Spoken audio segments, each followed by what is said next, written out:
Absorbing damage is the name of the game. From the claws of monsters or the heat from a ball of flame. Our strength in numbers is a roll of the dice.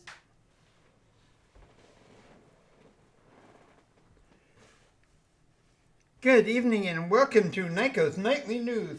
This is your host, Thidwith P. Thidwithel, or Throckmorton P. Thidwithel. I always get the names backwards. I'm from the city of Omara, and I am bringing you tonight's news report, and this is our story so far.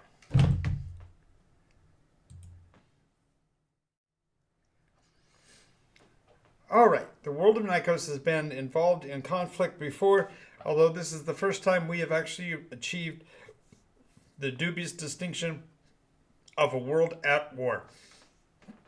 We will start our reporting in the North Country, and we will move across both the eastern and western continent and go into some of the detail of what's going on. If you haven't been here before, Nycos is a fantasy setting that I developed starting about 50 years ago. I started GMing in 1974 and have not stopped since. So that is 5 decades of role-playing goodness. And I want to thank you for being here and welcome you to our community. If you would, hit all the buttons down below so that the algorithm knows that you're part of our audience and we can bring you all of the news that's prit to fint, as my grandfather would say. And we are going to be talking extensively about the world of Nycos in terms of the campaign that I'm operating. This is not a description of what's going on with the Nycos RPG mechanism, but instead merely a conversation about what my stories are. And if you have never played a role-playing game before, a lot of what I'm saying will seem like it is out of context and irrelevant, and I appreciate that. But if you are a follower of the world of Nycos, you'll be getting a lot of information and Easter eggs about what's going on that may help your play participation in the system as well. If you want to know more about that, check out nycosrpg.com, which is our website. And also we have the new sales site, and you'll see links to that in the videos later pages. All right, so let's get started. We're going to start with the war in the north because that is where the war started. The concept of a war footing was established when the Imperator, a commander who collectively worked his way into the operation of the Middle Kingdoms of Nycos, Gilder, Florin, and Eldrasar, and established a single united front for the 3 kingdoms to establish themselves as the arbiters of peace within the region and realms of the worlds of Nycos. And this projected leadership was under the protection and onus of a group known as the Priest Kings, fundamentally alien species that were assisting the mortals in their intention of expressing and expanding a peaceful realm to the rest of the world. The player characters, the persona in this case, found themselves in opposition to this Priest King order and therefore started to formulate a method for taking this Priest King supported army to task, and that is how the war began. In the world of Nycos, there are fundamentally 3 continents that are conjoined, creating a Pangea-like single continental nation of three separate sections. The map that is on the cover of the Nycos RPG Dark Shards manual is a representation of that. And if you want more information on that, you can also check out our website. But the conflict itself, in this case, is established in the center of the largest of the northern countries of the continent known as Growland, the country being named Corcorum. And in the process of that conflict, we have particular details we'll be bringing up. But the idea is that the war began in the north and then was by association and by trade agreements expanded to a global conflict. So we're going to start initially with a conversation about the imperial actions on the periphery. While we have determined that the empire itself is in an active engagement with the forces of the player characters group known as the Army of the Luthanen, there are activities that are going on beyond the boundaries thereof that we should talk a little bit about.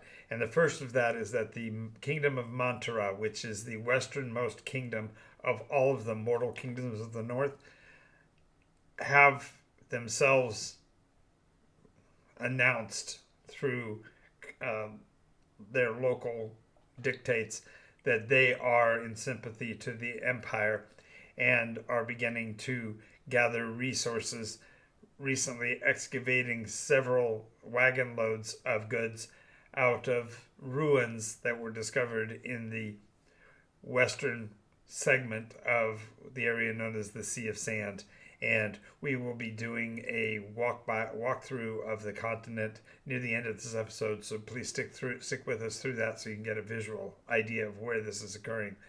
But the Mandarin in particular have also dedicated they will be sending a contingent of troops eastward, set to combine with the Imperator forces and in a attempt to pincer the Luthanen, to cut them off from their resources in the east. In the west. It also appears that there has been a move to launch forces southward into the region of Nycos, one of the cities of the west, and also therefore to cut off connections with the Empress of the west of the Kingdom of Nyx. So we will see how that works out. Additionally, far to the east, about as far to the east as you can go, Imperial forces have raised their heads also in the Kingdom of Burglekut, originally thought to perhaps be an independent nation. The Kingdom of Burglekut has also bent its knee to the empire and is endeavoring to close off the support access of the eastern coast of Yarlum, and this will put a additional pressure on the interior nations of the northern kingdoms and therefore solidify a mortal regime from coast to coast. With some exceptions, there are a couple of Eldrin forces involved that may have to be dealt with mechanically before this unified empire can be officially defined. But the fact that the Burglekut forces have also accepted the leadership of the Imperator does call into question any support they might have been able to bring to bear in the developing conflict within the Kingdom of Chantra'a, and also the more to the point, the human population of Cryopathia, which may or may not be able to support itself going forward. We'll have more information on that as we move along as well.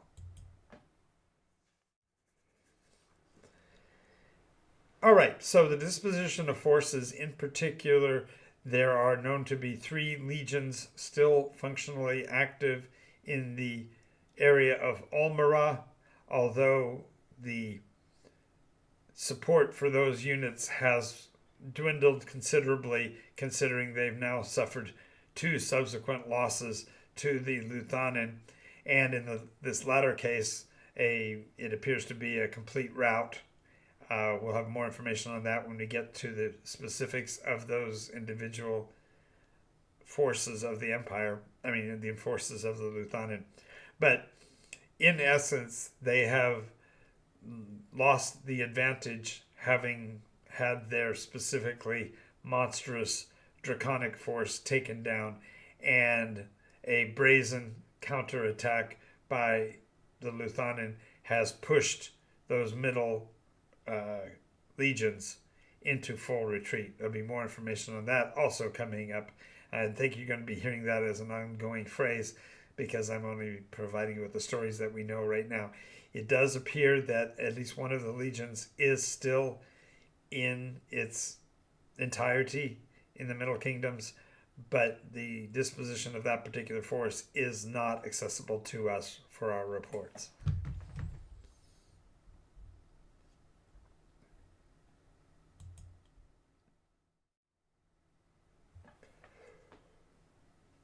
It's also important to realize that although this is considered to be a world war because there are factions of each continent involved in the engagement, there are a considerable number of countries of which little is known. For example, the Kingdom of Tirkun, which has been in fundamentally retrograde for 2 iterations, has not yet been heard of, nor has anyone explored that region or determined even what governmental system still exists. The Koramite Golian forces have fundamentally split, many units joining both sides, so this may end up being the beginnings of a Koramite civil war, in which case this may be rather devastating to those who live in the northern reaches of Groenland, and it is recommended by this reporter that if you have any sympathies within Coram, you get your people out of there, as there is no longer the safety of a unified leadership. As a matter of fact, there is conversation about the burning of the courts of Cordcorum, and that would be indeed sad thing, because the loss of a unified Supreme Court will establish a more dangerous and more chaotic environment going forward along the entire expanse of the northern kingdoms. Of course, this is being ballyhooed, if you will, by the emperor, as the imperator's forces have instead begun to establish their own process for handling legal authority and legal issues. And when we can, I'll try to bring on a special reporter from among the Golian population to have an interview and talk about what that might represent. Additionally, there goes it's my eastern reporter. See if I can get additional information.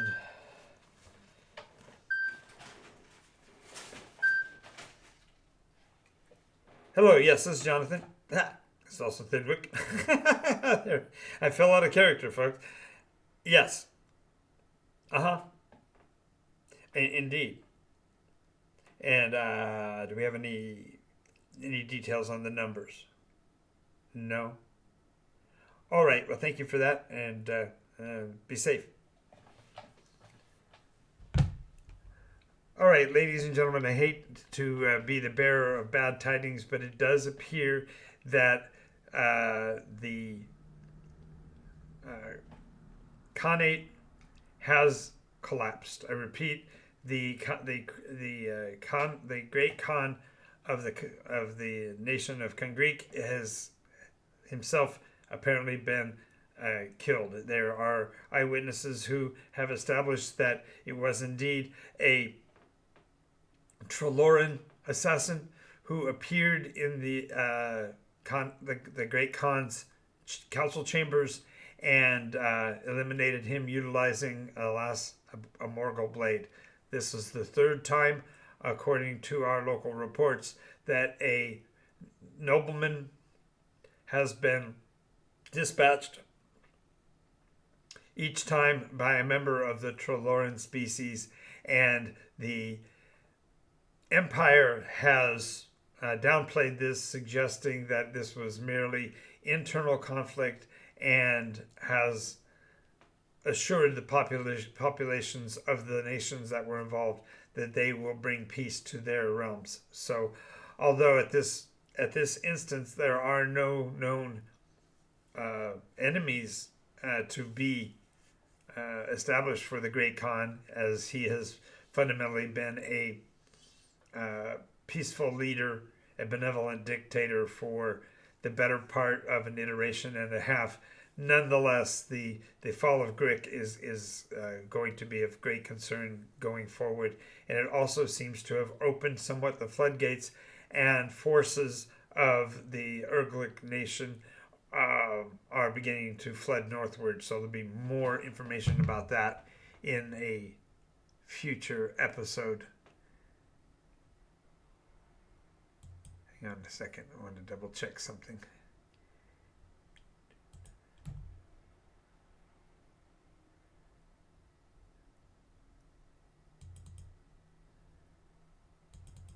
Yes, so the forces of the Amoric are flooding through the valley and apparently are marching on Nyx. So we will bring additional information as that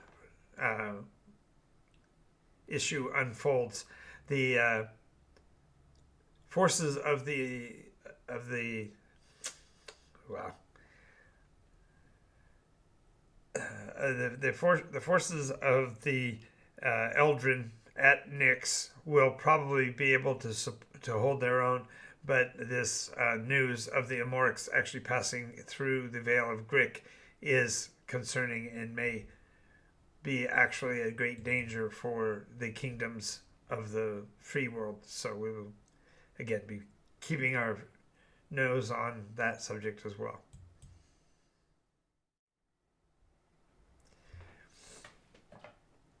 Now, there are a lot of unaligned territories, and there is considerable concern about the safety, for example, of the United Shires, as their alliance with Farthfell has fallen into disarray because the Farthfell kingdom is now split evenly down the middle, as the two northern counties have united together to stand against the counties of the south.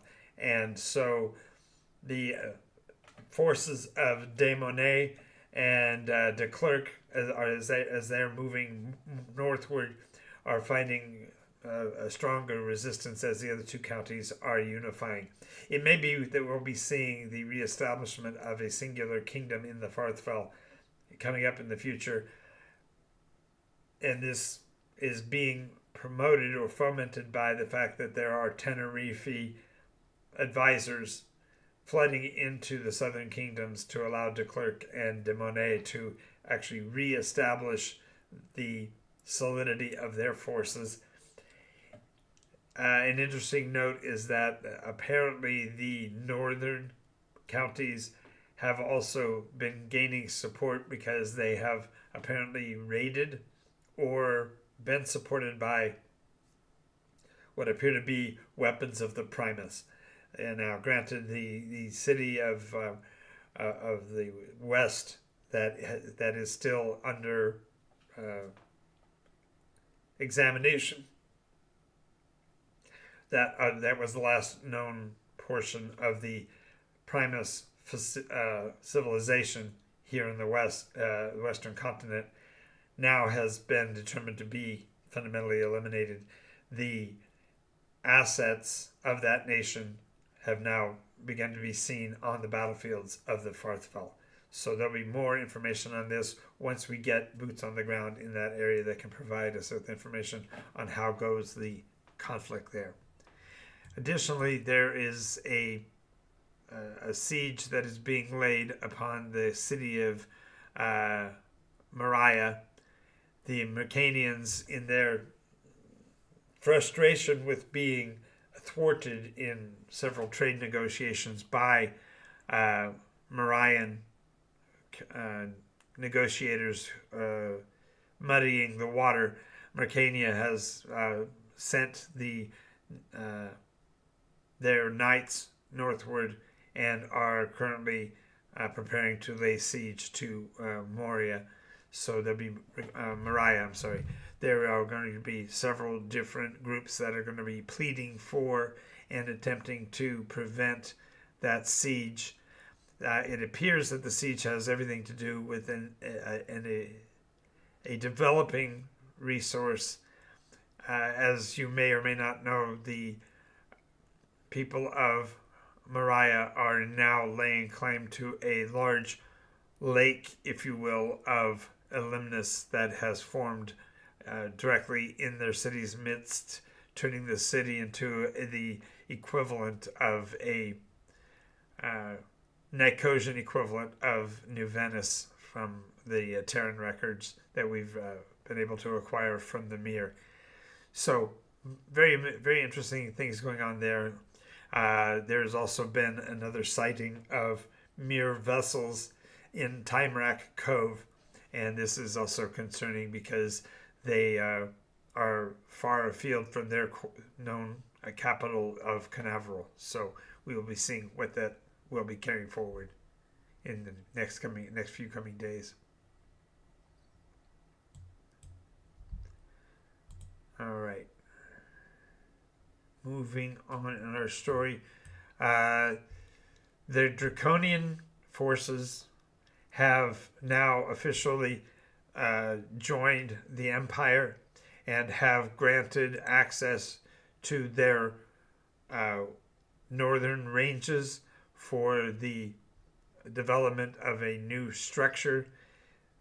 The training facility that is ostensibly going to be run by the Priest Kings will be developing between Bridgeton and the city of Draconium. And although there are several emissaries from Elwindale that have been pleading for there not to be any direct involvement, the people of Bridgeton are being under increasing pressure as their population continues to be overburdened by the number of Primus that have escaped there during the continuing fire in the mountains of the Silver Blades. Slumber is also suffering greatly from the overburdening and also from the increasingly bad weather they've been suffering from, as it appears that a yellow storm has established itself over the city of Slumber. And this is one of the first times where we've gotten a report of a city that has not been recently engaged by the enjoined actually reporting on a storm of any type. And the fact that it's a yellow storm suggests that there may be more dangerous things afoot, as those storms tend to be more dangerous and more threatening than the other colors of storms.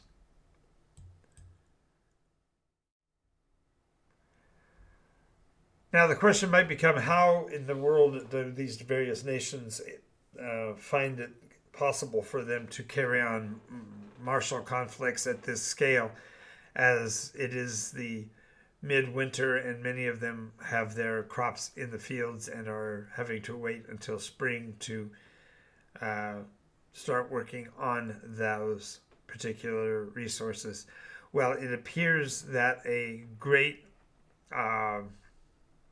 windfall has been released into the area of the western continent by the Grimm, and the Grundon population of the Grithwall have actually opened their coffers and are offering resources and support for any who demand it, provided they will take refuge in the halls of the Grimm population. Great numbers of the human populations of both Babel and I'm sorry, bad tongue break there. Blah. Of the Farthville, the former kingdom of Lundor, and also even the populations of Tenerife have been taking advantage of these benefits and have been moving into the support locations provided by the Grimm. This, of course, has brought concern to great many minds, as it is reminiscent of the pact of the fifth and sixth iterations. And there is a great concern because the Grimm have actually established a hierarchy for the donations to those who bring their human populations, into the guidelines that were once provided by the Pact. More information on that from our Pact reporter in an upcoming video.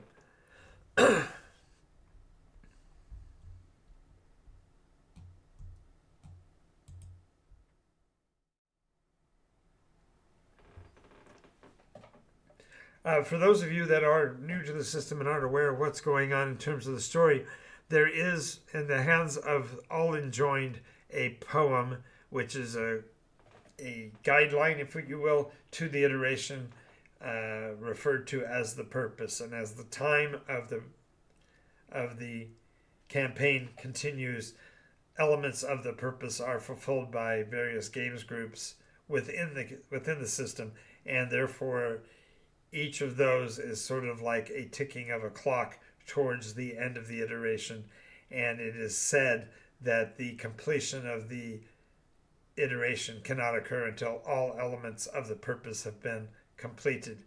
And it fundamentally acts as a pressure gauge to push the story forward, only from the standpoint that the play groups decide and determine what actions they are doing in game fulfill which elements of the purpose. And therefore, although it in one hand seems to be somewhat directional in nature, nonetheless it is the players who determine what precisely is the actions that conclude the purpose's goals, element by element.